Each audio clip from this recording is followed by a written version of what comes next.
sejam bem-vindos ao episódio de estreia do Mulheres em Voz Alta. No programa de hoje, vamos tratar sobre a feminização da pobreza e seus efeitos no mercado de trabalho para mulheres. Para o programa de hoje, conversamos com Lohana Cristo. Lohana é formada em Ciência da Computação e hoje trabalha como coordenadora de vendas. Lohana, bem-vinda ao nosso programa. Obrigada. Para começar, eu queria saber como foi a sua formação, como você começou a sua carreira. Olha, desde antes eu sempre me interessei pelas áreas que predominantemente são masculinas. Então, desde a faculdade com Ciência da Computação, eu era a única mulher na sala. Nos cursos técnicos de ensino médio eu fiz eletromecânica, então também eu era a única mulher na sala. E quando eu comecei a vir para o mundo de vendas e liderança, principalmente, eu me deparei com o desafio de homens também. Então, é um ambiente predominantemente masculino. Meu maior desafio foi no ano passado, quando eu assumi a gerência de uma academia, e eu tinha que gerenciar e fazer toda essa conversa com homens, que infelizmente foi um desafio grande, poderia ter sido menor se a gente tivesse um pouco mais de estrutura hoje para todas as mulheres, mas foi um desafio muito grande. Durante a sua trajetória profissional, você deve ter trabalhado com muitas equipes. Como você enxerga a diferença não só rotineira, mas também do mercado, tanto para mulheres com relação a homens, mas também, especialmente para mulheres com ensino superior e para mulheres que vêm de subempregos ou empregos informais? Tá, começando por partes, né, para liderar homens é algo difícil. Eu sofri muito o mansplaining, que a gente fala hoje, né, que é quando o homem tenta ensinar pra gente aquilo que a gente sabe fazer. Então eu enfrentei o desafio de entrar no local e, além de já ser competente, já ser formada, eu ter que provar que eu era competente e que eu era formada. Então, isso é um desafio muito grande para as mulheres hoje. Eu diria que as mulheres que têm a oportunidade de ter um ensino superior, a diferença para as mulheres que não têm tanta oportunidade assim, é que a gente enfrenta o desafio, mas elas carregam um rótulo. Então, elas têm que quebrar 10 vezes mais barreiras. Eu tive a oportunidade, digamos que uma porta aberta um pouco mais fácil, e elas têm uma porta aberta muito mais difícil. Não é impossível, mas a gente sabe que é um desafio muito grande. Você sentia alguma dificuldade ainda para liderar pessoas, né? Qual barreira você sente ainda que você precisa quebrar? A maior barreira, eu diria que, não sei se o respeito dos homens, porque tem o respeito, só que ainda falta o respeitar o cargo, porque eles querem te ensinar como fazer o tempo todo, ensinar como você deve agir, ou entender que eles entendem mais do assunto do que você, mesmo que você tenha a mesma competência que eles.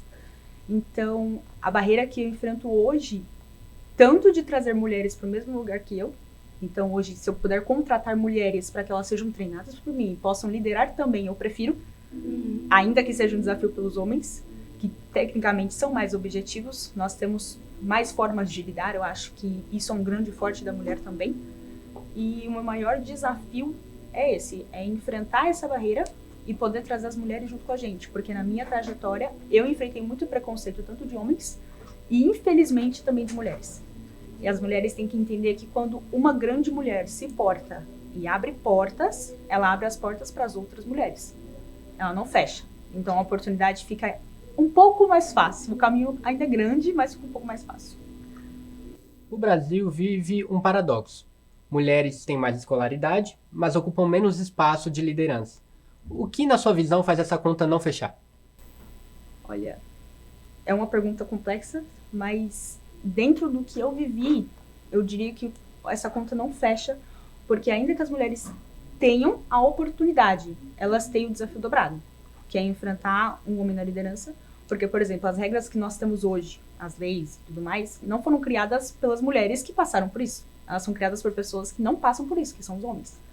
Para eles, teoricamente, seria mais fácil liderar e para a mulher não. Então, a nossa força viria se nós estivéssemos mais unidas e tivéssemos pessoas lá que passam pelo que nós passamos.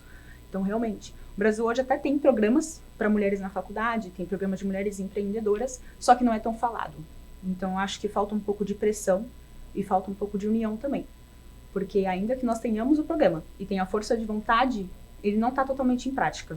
Porque grandes mulheres não conhecem esse tipo de programa hoje. Complementando a pergunta anterior, você acha que as mulheres têm ganhado um pouquinho mais de espaço, mesmo que seja pequeno, em cargos de liderança? Tem sim.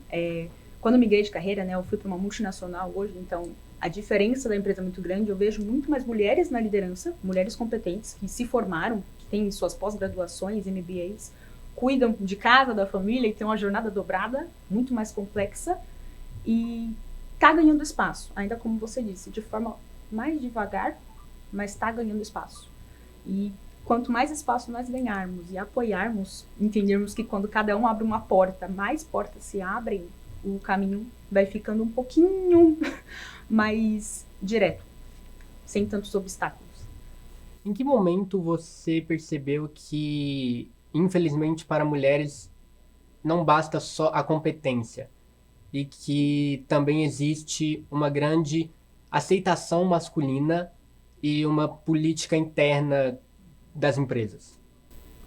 O maior insight que eu tive foi numa reunião, onde na reunião nós estávamos em 30 pessoas.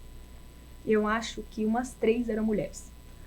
Nós tínhamos que pensar em novas ideias para elaborar alguns processos da empresa, e eu levantei uma ideia que não foi ouvida.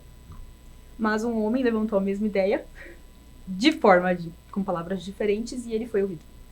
Então eu senti que a diferença estava ali. Eu poderia ter faculdade, eu poderia ter o mesmo nível de ensino que ele, mas eu tinha que provar 10 vezes mais para poder entrar no mesmo lugar que ele e poder ser ouvida também. Então tinha que provar que, além de eu saber, eu tinha a capacidade de fazer. Então eu não só aprendi, né? Eu estava ali apta para exercer da mesma forma que ele.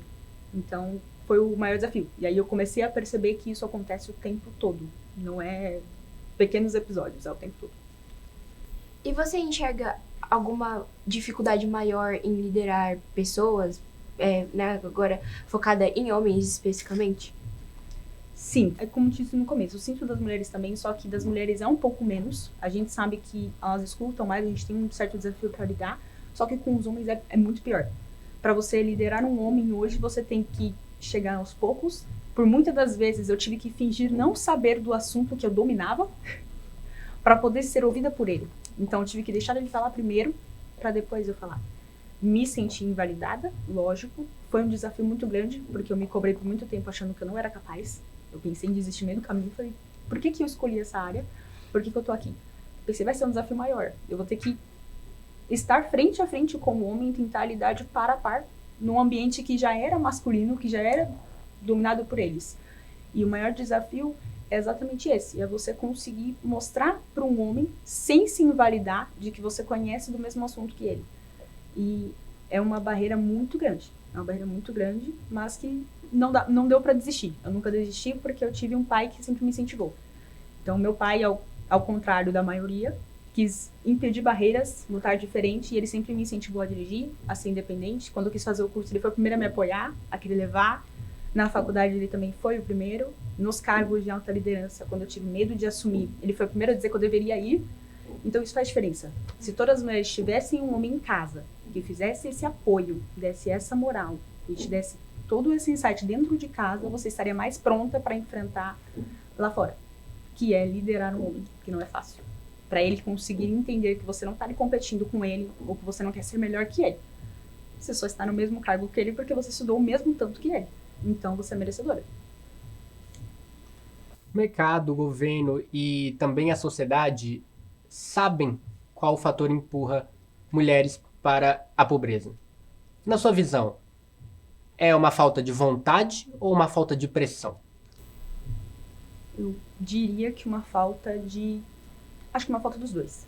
Assim, tem vontade, mas não tem tanta, porque quem está na liderança não é outra mulher que passa pelo que a gente passa. Temos, mas não são a grande maioria. Então, falta um pouco de vontade e pressão. Talvez, exatamente pelo que eu disse anteriormente, eles não enfrentaram o mesmo que a gente enfrenta, então eles não sabem qual é a nossa vivência. É diferente falar e é diferente viver.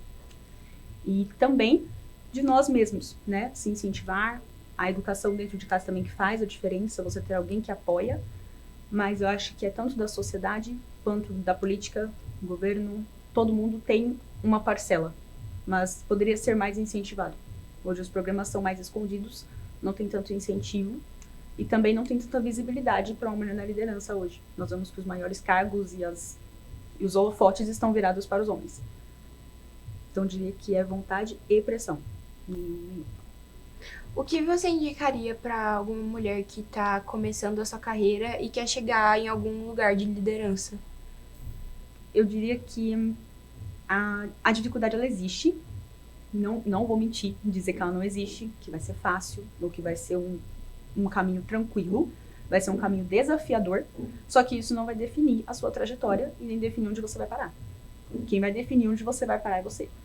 Então, enfrentar, se conhecer, ter segurança de si, entender que você pode, tanto como homem você pode, com respeito, porque o que a gente cobra deles é respeito, então acho que a gente também deve respeitar, para que não ultrapasse essa linha, mas que vocês são capazes. Como eu fui capaz, vocês são capazes. Então, não há nada hoje que possa dizer para você onde você deve ir, onde você não deve ir.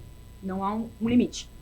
Você pode, você é capaz, você deve fazer, tentar acontecer, e são desafios. Uma hora a gente vai errar, uma hora a gente vai acertar, mas tudo isso vai construir quem você vai ser e a liderança que você vai exercer, que foi o que eu disse hoje, né? O que eu quero levar são outras mulheres líderes. Eu não quero parar no meu caminho e estar ali para sempre. Eu quero incentivar outras mulheres a terem o mesmo lugar, a estarem a mais do que eu, para que mulheres também possam crescer. Abrir essa porta para todas as outras. Se você pudesse dar uma palavrinha com a sua eu do passado, o que você diria? Pergunta, né? Reflete bastante. Eu diria que uma das partes que eu disse agora é difícil, mas você tem um pai que vai te apoiar e tem uma mãe que vão te apoiar. E ainda que você não encontre o apoio só dentro de casa, lá fora você também terá pessoas que vão te apoiar. Possa não ser que todas, porque a gente sabe que existem desafios e nem todo mundo vai entender o seu desafio. Mas eu diria que independente do medo que você tenha de conseguir terminar a faculdade, ou de provar que você era capaz de terminar um curso de eletromecânica, ou de você provar que conseguiria ser capaz de assumir uma gerência e gerenciar homens e conseguir o respeito deles, independente desse medo, use esse medo e transforma ele em coragem. Porque a coragem vai te levar a lugares que você nem imagina, que é onde você está hoje. Lohana, muito obrigada por responder as nossas perguntas. Eu acho que a sua experiência vai encorajar várias mulheres a seguirem o mesmo caminho que o seu. Eu agradeço e eu espero que sim, encoraje muitas mulheres a seguir esse caminho. Foi o que eu cheguei a dizer antes para você.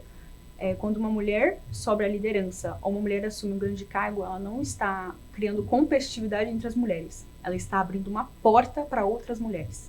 Então, eu não quero ser a exceção. Eu quero ser precedente. Eu quero que precedam outras mulheres. Eu quero que eu abra a porta para que elas possam ter a mesma oportunidade. E não que a gente leve sempre como exceção, mas sim que as mulheres sejam um padrão de excelência, de competência e de respeito. Mais uma vez, muito obrigado por vir aqui e dar suas opiniões. Muito obrigado por estar no nosso programa.